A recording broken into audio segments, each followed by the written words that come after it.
Hello, everyone. Rob Mazak here.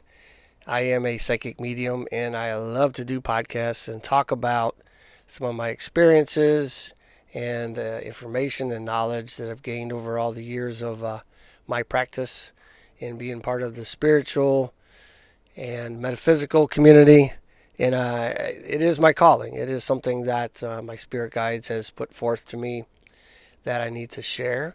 And so I am just following my directions. Tonight I wanted to talk about manifestation. I've talked about it many times, but the reason this came back up is because I joined a metaphysical meetup type event last night, and the subject was about manifestation. I wanted to start with a couple of definitions that I found on the internet. I don't really read a lot of things. I tend to just take my idea and run with it. But I wanted to establish some basic meanings about manifestation. Manifestation is the practice of transforming your thoughts, intentions, and beliefs into physical reality by aligning your energy, emotions, and actions with your desired outcomes. So, manifestation emphasizes the connection between your inner self and the external world. It is a conscious practice that uses the mind's power to shape reality, grounded in the understanding that thoughts, emotions, and beliefs can influence the tangible world.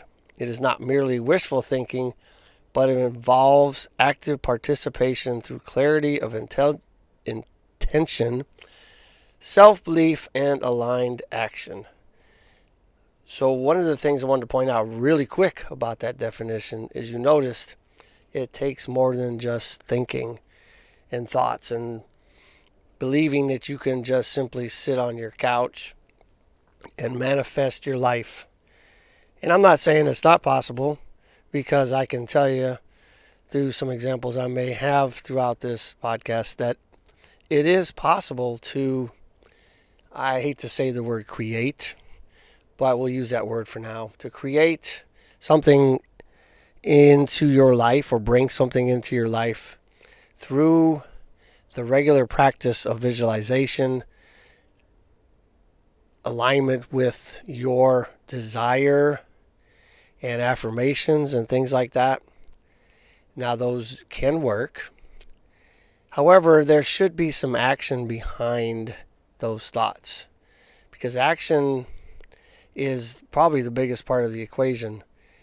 Because wishing, just simply sitting around, meditating through a manifestation practice and not going out and doing something about it, or at least going out so that the world can introduce what you're trying to manifest to you, is not going to do you any good. I say that because last night we talked about something that I hadn't really, well, I put together, I guess, but not necessarily in the way that it was discussed. So we had a guest speaker, I guess you'd say, or a practitioner that came in, and apparently he has a very interesting way of doing manifestation. We'll come back to why I believe it's not necessarily manifesting, but we'll go with manifestation right now. And he had read some book from an author, a Russian quantum physicist or something like that. I forget the name of the book. But what he was talking about, which is very largely part of the process, in my opinion, is designing your outcome through visualizing your outcome. But not just visualizing, but experiencing everything about your desired outcome. For example, the guy he brought up to demonstrate talked about the fact that his biggest desire, at least at that moment, was to find himself on a beach with a quote unquote loved one or a special someone. And he described, the feelings of the sand and the sun and the sounds of the music, the taste of the food, the taste of the adult beverages, I think he talked about. And it was like more than visualization, but actually consciously going into a scene or a movie clip and actually experiencing what it is you'd like to bring forth into your life. Now, can this be done with just one simple visualization? Not very often. Usually it takes consistent and persistent visualization and replaying that movie clip quite often and really immersing yourself into it to actually bring forth your outcome or the manifestation into your life that you're seeking. I say that because I think that most people, it's actually pretty true, most people really don't know what they want. So they don't get what they want because they don't know what they want. And they end up with what the world gives them or what their automatic programming in their subconscious mind brings them as their comfort zone, as their normal. So if you're unhappy with your life, you're unhappy with your relationships, you're unhappy with your job, you're unhappy with whatever, and you don't like where you're at, you need to figure out where you want to go or what you would like to do differently. That's the beginning. Most people, like I said, really don't know what they want to be when they grow up. I mean, we ask children all the time, right?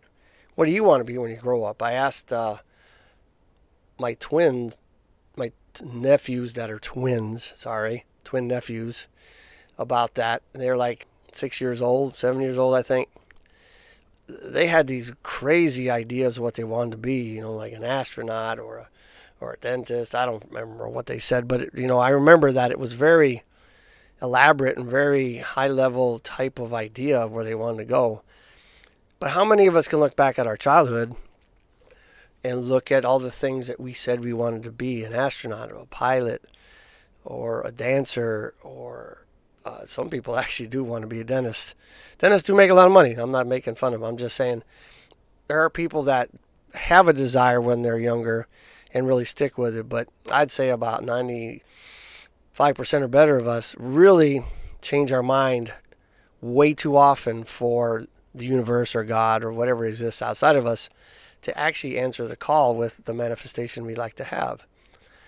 So the bottom line really is to start with, before you decide you want to manifest something, you have to really, really pin that down and decide what it is that you want. And it may not be the end result or the grand design of your life, but hey, do an experiment.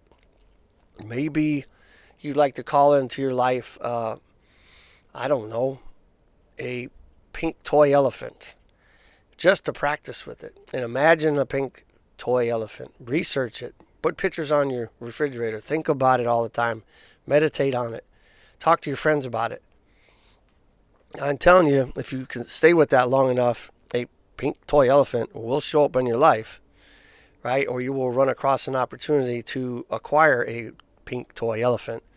And most of the time it'll come as a surprise. And then you'll realize, oh my gosh, this stuff actually works. There are plenty of examples I could give you. I'll give you one real quick before we move on. I am a soccer player, and I've been playing soccer since I was 47, a little older than most of you probably out there, 65 now, but I just got hooked. And then I came back to the States after being deployed to Korea. I continued playing, and a few years later I decided I wanted to start trying out at for the pro team. And I did that about 8 years, maybe not all in a row, but about 8 times I went out there and tried out. It's a lot of fun. I was way past prime when I started it. Definitely way past prime now. But it's just a lot of fun to compete with the level of energy that these young people bring to the tryouts. Lost one of my major ligaments in my knee because of that, but that's okay. It is a lot of fun. And I remember being very distraught that I always got the Dear John letter.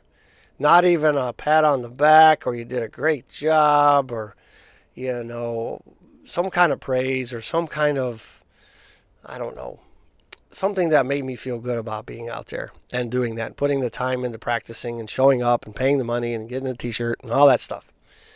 So a few months before one of the iterations that I tried out in, I decided that I wanted to manifest, there's that word, right? I wanted to bring into the next tryout something different, a different outcome. So I would sit down every day for several months and I would play the same movie over and over again. I designed my tryout. I am a goalkeeper, so I imagined all the crazy saves I was going to make. You know, I mean, I really imagined some crazy ones. I imagined the finger I was going to hurt, the middle finger on my right hand. I could imagine the smell of the grass, the bruises I was going to get. I went so far as to imagine what the head coach was going to tell me after the tryouts. And even farther than that, I decided that I was going to imagine being interviewed by a major news station, right? And so I got to the tryouts. I didn't think much of it. But you know, everything happened exactly like I had imagined it. Now, the imagination also went with a lot of work and a lot of practice to get to this point.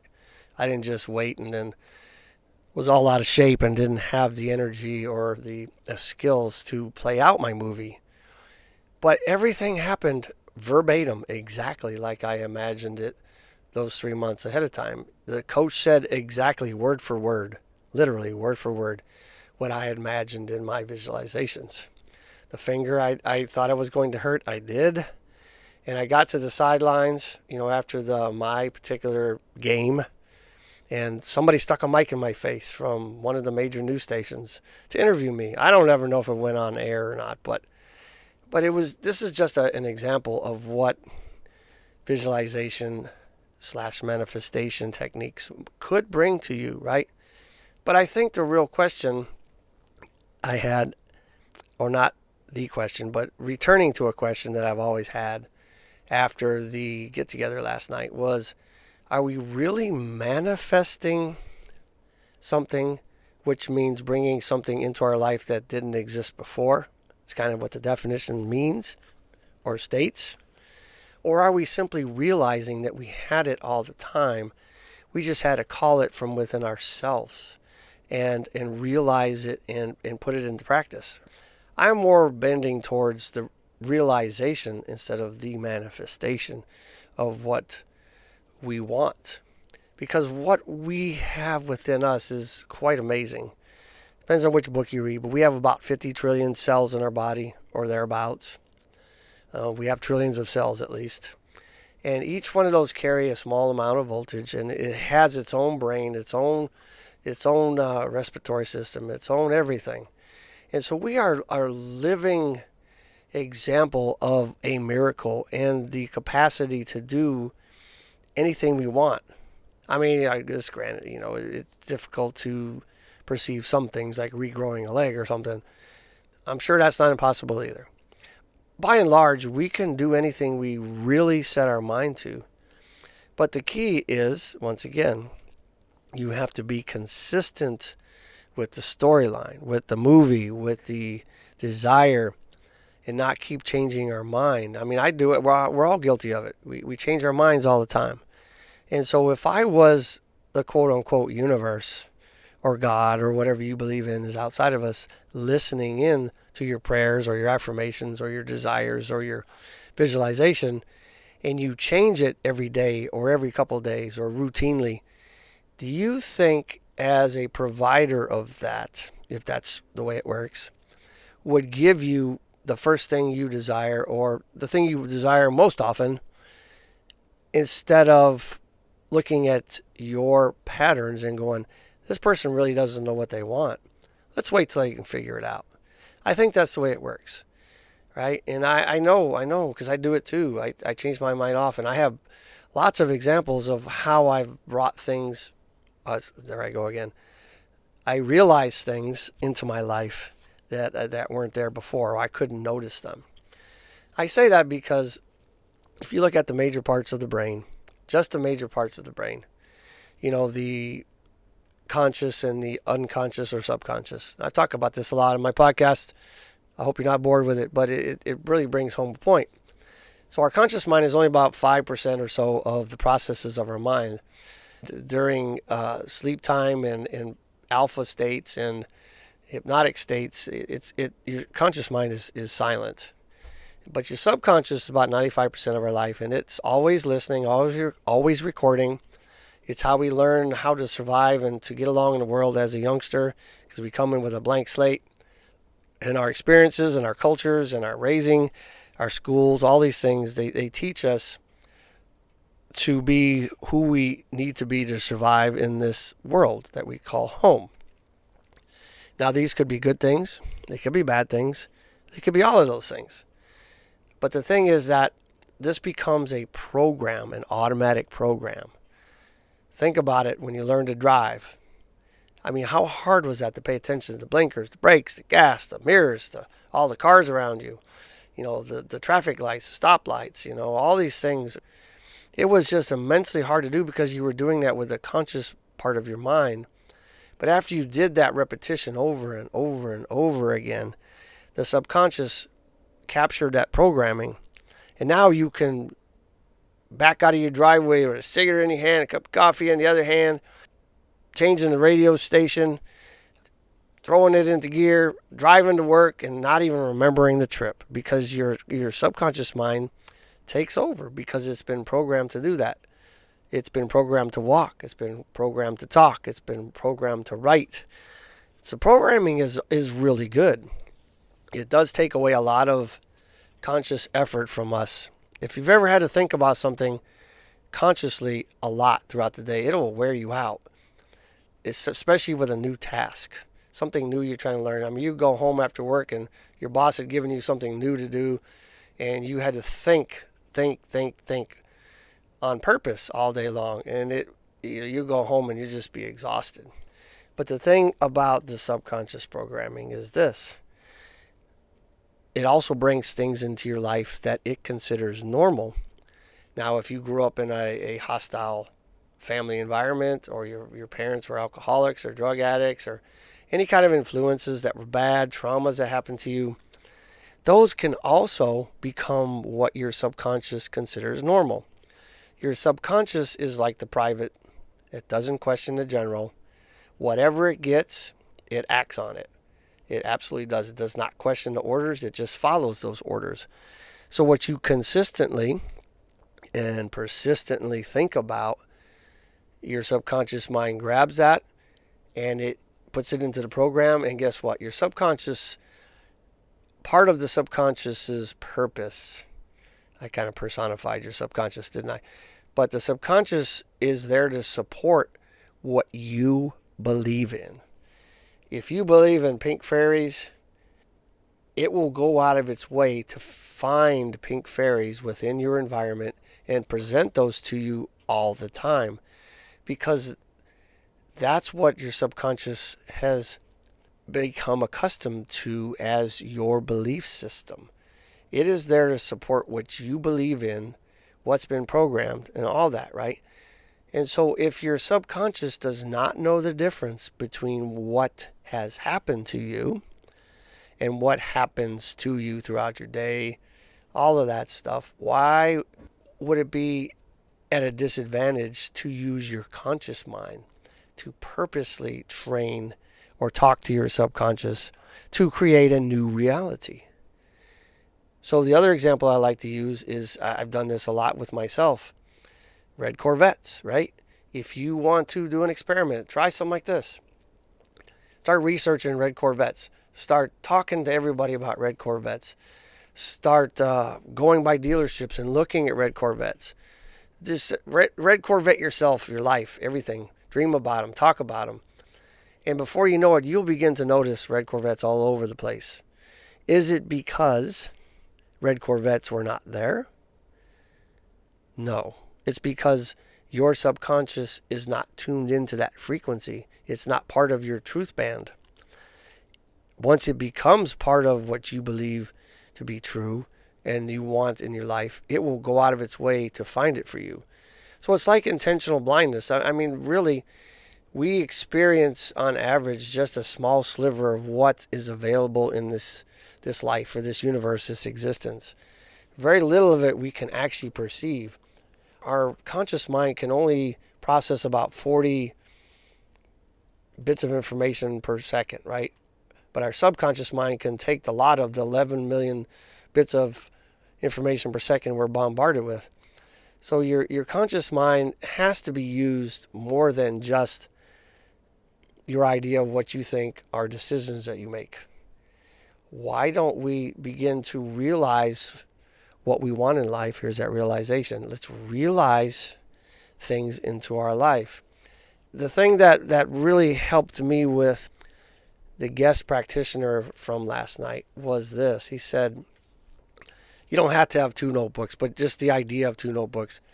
In one notebook on one page, you would put your desires, what you want to manifest in your life, what you want to bring forth, what you want to have realized in your life.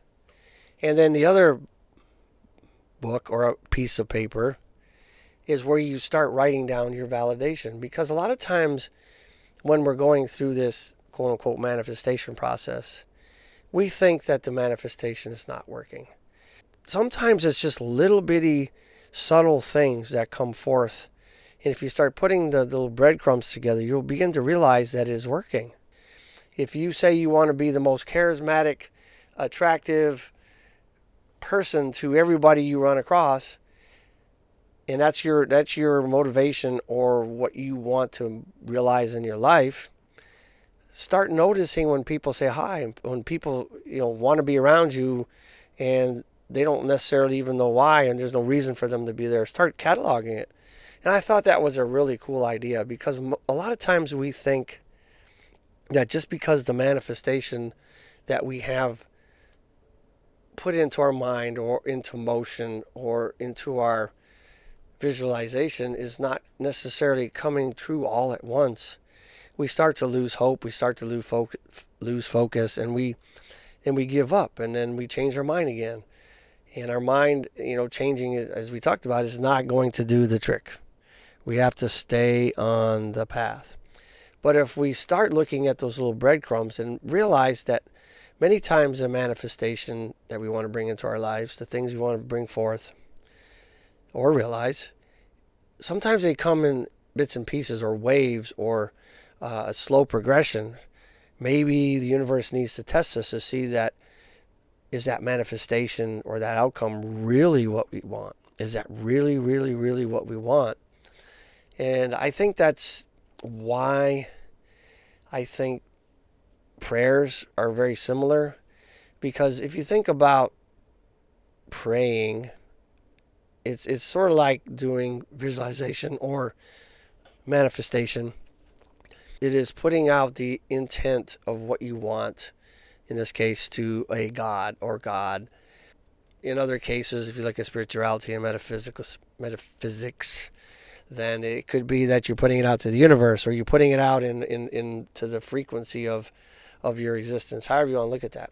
But I think praying and manifestation are very similar. So I wouldn't necessarily change how you do things. If your idea of manifesting and staying consistent with what you want is praying, go for it, right? We all do that. And I think that praying and intention and affirmations is very similar in effect. If you look at, I don't want to get into religion too much, but if you look at, say, for example, the Catholic religion, right? They say a lot of prayers over and over again. They do the rosary and they say the same prayer over and over and over again. And I once asked a deacon one time, long ago when I was in the Catholic church, why do we do that? He said, well, think about that for a second. If you're in your house and it's on fire, would you yell for help once and just go, okay, that's enough, that'll do the trick? Or are you going to yell for help until help shows up? I think that's kind of the idea. And we have to stay consistent. That is the number one thing. But also remember, the work has to go into it. Just like my soccer example. If you're going to manifest something that especially requires physical skill, stamina, things like that. You have to put the work in so that you have the physical agility and abilities, mental, spiritual, whatever that you need to actually act and participate in that particular manifestation or realization when it shows up. Very simple processes, actually.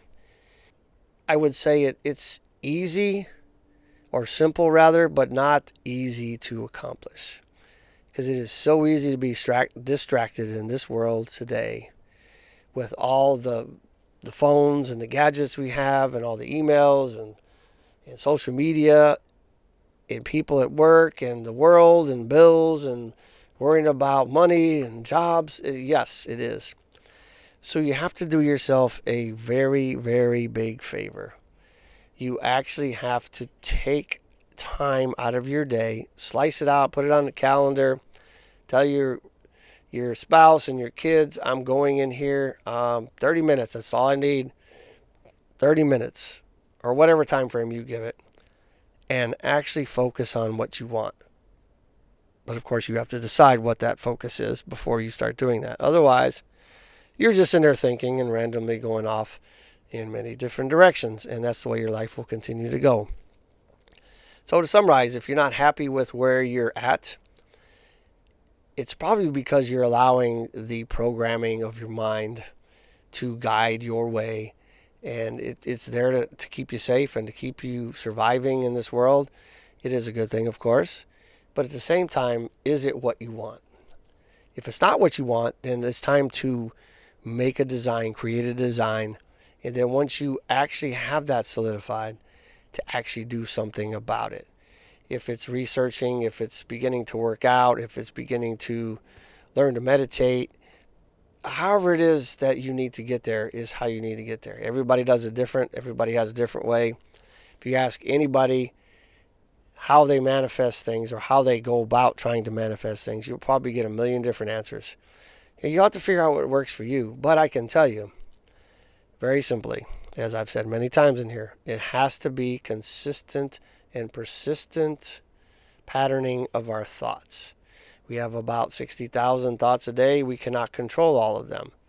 Yes, if you really look at the data, if you were to imagine looking in your brain and all the thoughts and the patterns that you have going on every day in those 60,000 thoughts, 95% of those are better, were the same as they were yesterday, last week, last month, last 10 years. And this is research. This is not me just talking. So if you can affect some of those thoughts and introduce new thoughts and create new patterns, then you are likely to have a much different outcome in your life. I'm sure most of us would love to have more things, more money, better relationships, a nicer house, a really cool job, or not have to work. I mean, there's a million things that you could desire in life. And the other thing I will suggest is don't try to chase a bunch of rabbits all at once. Don't try to manifest 15 things into your life all at once. Pick one, stay with it, focus on it, be consistent, be persistent, be clear, and very detailed about what you want. And I guarantee you it will come true. But you have to stay the course. All right, I will get off my soapbox and I will let you manifest and realize these things into your life that you would like, and have a great time. You can visit me over at my website, lifebymazak.com, lifebymazak.com. I spell it because my name is a little strange, a little different. But I would love to hear from you. I'd love to work with you, because what I find is that when I am helping others, I am helping myself. I learn from you, you learn from me, everybody learns. My experiences that I've had over all these years of doing these metaphysical services and coaching and talking to people and learning, it just helps me help more people. Helps me help myself too, but it helps with the world, or the wealth of information and experience that I can share with others, which, as I've said before, is the calling I was given. So I am following my path. I am listening. I am staying focused as much as I can. I'm a human being too. Stay strong, focus, plant your desires, and let's get to manifesting and realize the best things in your life that you can have and want. Namaste. Stay strong and live your life.